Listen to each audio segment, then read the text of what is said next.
د هغې نه بس سوال ډېر ور کړی دی چې استخاري مونځ دا څنګه په څه طریقه باندې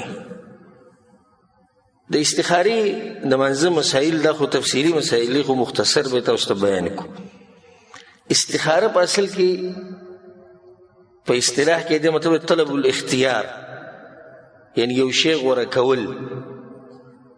مطلب دا چې زما د سوچ او فکر او اراده هغه شي ته ووړي چې د الله خوښه ده، دې ته استخاره وایي.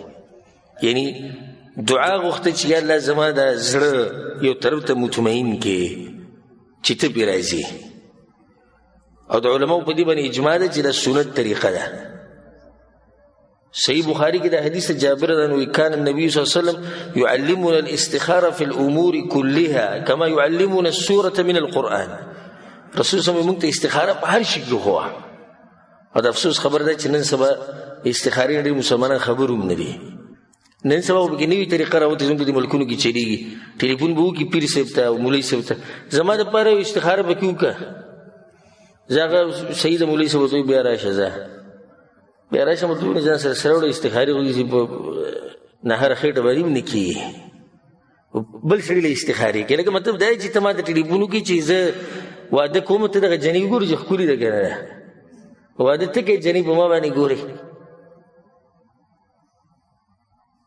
دلته یو مولوي صاحب پکې یو دوکهباز و، خلکو له دوکې مو ورکړې، هغه د خلکو به ورته ټلیفون کوو چې ما خوب لیدلی،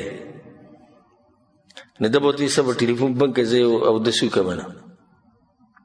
بیا به ورته لږ څه بعد بیا ټلیفون وکړه مولوي صاحب صبر وکړې 2 رکعته لمونځ وکړو. هغه به دا التماس وکړو دا چې بس د اسمان نه راکوشش کړي چې اودس یې بس یې وکړو او 2 رکعته لمونځ یې بس یې وکړو چې دی به ګوره څه تعبیر راوباسي.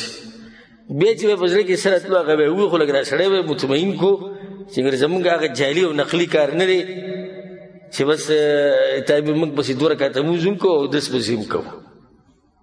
نو دا ټول پالتو خبرې استخاره به پخپله کې څوک د چا دپاره استخارې نه شي کولی، ځکه چې ته دا غواړې چې ستا زړه مطمئن شي په یو خبره، الله به ستا زړه مطمئن کوي که نه د هغه به مطمئن کوي.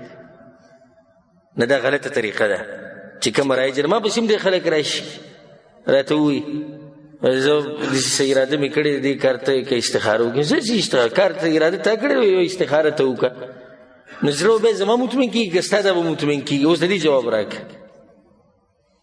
نه دا کمزوري خبره ده. جابر دغه حدیث کې دا دي چې کوم په صحیح بخاري کې دی، رسول صلی الله علیه وسلم اذا هم احدکم بالامر، کله چې په تاسو کې څوک د یو کار اراده وکړي. و دې کې ته یو فایده ذکر کړمه، په هغه کار کې استخاره کېږي چې هغه مباحي، په واجب او په حرام او په مکروه په دې کې استخارې نه کېږي. لکه اوس زه استخاره کومه چې د قرآن د تلاوت وکړم او که نه، یا زه استخاره کوم چې سهار منزل لاړ شم او که نه، یا استخاره کوم چې د حج وکړم او که نه، یا استخاره کوم داسې بل کار کې، یا استخاره وکړم چې د سګرټ بسکه ښه او که نه به یې ښه.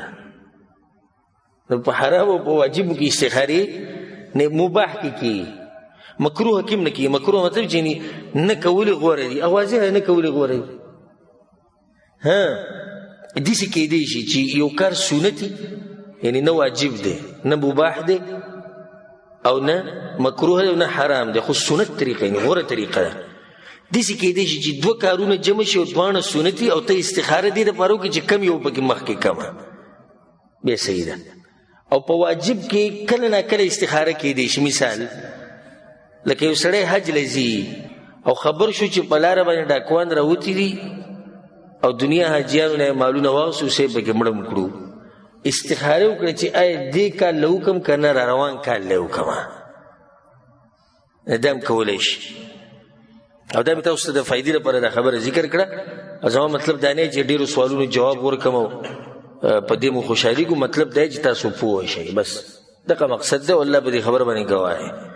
نه ځکه زه کوشش کوم چې په خبره کې خبره راوباسو چې دا مسلمانان رونه او خویندې ټول ښه پوه شي. الله سبحانه وتعالی موږ په قرآن او حدیث باندې پوه کړي. بیا دلته بله مسله ده، یوه مشوره ده، بله استخاره ده. استخاره به مخکې کې که مشوره به مخکې کې دي کې د علماو اقوال دي راجح قول او واضح او مضبوط هغه دا دی چې د استخارې نه مخکې به مشوره کې او مشوره به د نیکانو او د هوښیارو خلکو سره کې. اوس مثال کې ته لاړې په یو بېدینه پسې نه الله پېژني نه الله پیغمبر پېژني هغه نه مشوره لري نه به د لازم داسې مشوره کېدی شي درکې شریعت خلاف ځکه خو د الله نه هېرېږي نه اول به مشوره ویلي د هغې نه بعد استخاره وکړه اوس د الله سره انسانانو نه د هوښیارو خلکو نه د مشوره اوس الله ته خبره پرې چې الله څه وایي. نو رسول صلی الله طریقه ښودلې ده او مختصر دغه ده ما تاسو ته چې د خپل احکام دي هغه بیا په خپل ځای کې چې ته بیانو. رسول صلی الله چې کله تاسو کې څوک د یو کار اراده وکړي فلیرکع رکعتین من غیر الفریضه دوه رکعته لمونځ دې وکړي د فرضو نه علاوه ورته چې فرضو پسې استخاره نه کېږي دا خو د حدیث نه واضح شو د دې دپاره به دوه رکعته جدا کې ثم ليقل بیا وبکې دا دعا ووایي اللهم انی استخیرک بعلمک واستقدرک بقدرتک واسألك من فضلك العظيم فإنك تقدر ولا أقدر. یا الله زه استخاره کومه ستا د قدرت تانه سوال کومه ستا فضل غواړمه فإنك تقدر ولا أقدر ته کولی شي موږ یې نشو کولی ستا طاقت شتي زموږ نشتي وتعلم ولا أعلم تا ته پته شتي موږ ته پته نشتي وأنت علام الغيوب او ته په پټو خبرو باندې معلم. اللهم إن كنت تعلم أن هذا الأمر یا الله که دا کار د هذا الامر کې به دغه کار ووایي دلته خو هذا الامر په دې ورځ کې چې عامه خبره خپل کار به ووایي خیر لی فی دیني ومعاشي وعاقبة امری یا الله که دا کار زما دپاره خیر پکې په دنیا کې او په آخرت کې او انجام ښه فاقدره لی ویسره لی یا الله زما دپاره احسان کړي ثم بارک لی فيه بیا پکې برکت واچي. اللهم وإن كنت تعلم أن هذا الأمر شر لي في ديني ومعاشي وعاقبة أمري یا الله که دا کار هغه نوم به واخلي دا کار زما دپاره شر په دنیا کې او په آخرت کې او انجام یې ښه نه فاصرفه عني واصرفني عنه یا الله زما نه واړې او ما ته واړې واقدر لي الخير حيث كان ثم ارضني به او یا الله په کوم ځای کې چې خیر یې هغه مې بیا په قسمت که او ما پې بیا راضي که. دا به دوه رکعته چې وکړو سلام دې وګرځو د هغې نه بعد به دعا غواړي. بعض علما وایي چې د حدیث کې دا دي چې د دوه رکعتو په آخره کې نو دا چې کله د تشهد پوره کړي تحیات پوره کړي درود ووایي بیا به دا دعا ووایي بیا به سلام وګرځي نو دواړه جایز دي که داسې کې او که داسې کې خو کومه چې مشهوره طریقه د هغه دا چې سلام به وګرځي او بیا به دا دعا وغواړي دا یاده کړي دا دعا ځان سره او که چاته یاد نه نو د کتاب نه هم کولی شي کتاب چې ځان سره لاس کې ونیسو دا دعا ووایي نو هم دا جایز دي. او دا هغه وخت پورې چې د عربۍ دا کتاب ته پیدا کې یا په د عربۍ باندې ځان پوه کې یا د دعا یاده کې نه هغه وخت پورې پښتو کې انشاءالله ویلی شي خو د هغه وخت پورې دا نه چې همیشه طریقه شي غوره دغه ده چې دغه دعا یاده کې کومه چې راغلې ده په حدیثونو کې. بیا په آخره کې یو مسله یا دوه یو پر سړي استخاره وکړه او زړی مطمئن نه شو بیا یې وکړه بیا مطمئن نشي یو طرف ته بیا یې وکړه او بیا یې وکړه. دا بعضو رونو دا مطلب چې یو پیر سړی وکړي بس بیا به ټقه او پړقه او کار به کېږي نه یو پیر دې وکړه څه نتیجې ته ونه رسېدې بیا یې وکړه بیا یې وکړه او بار بار یې وکړه.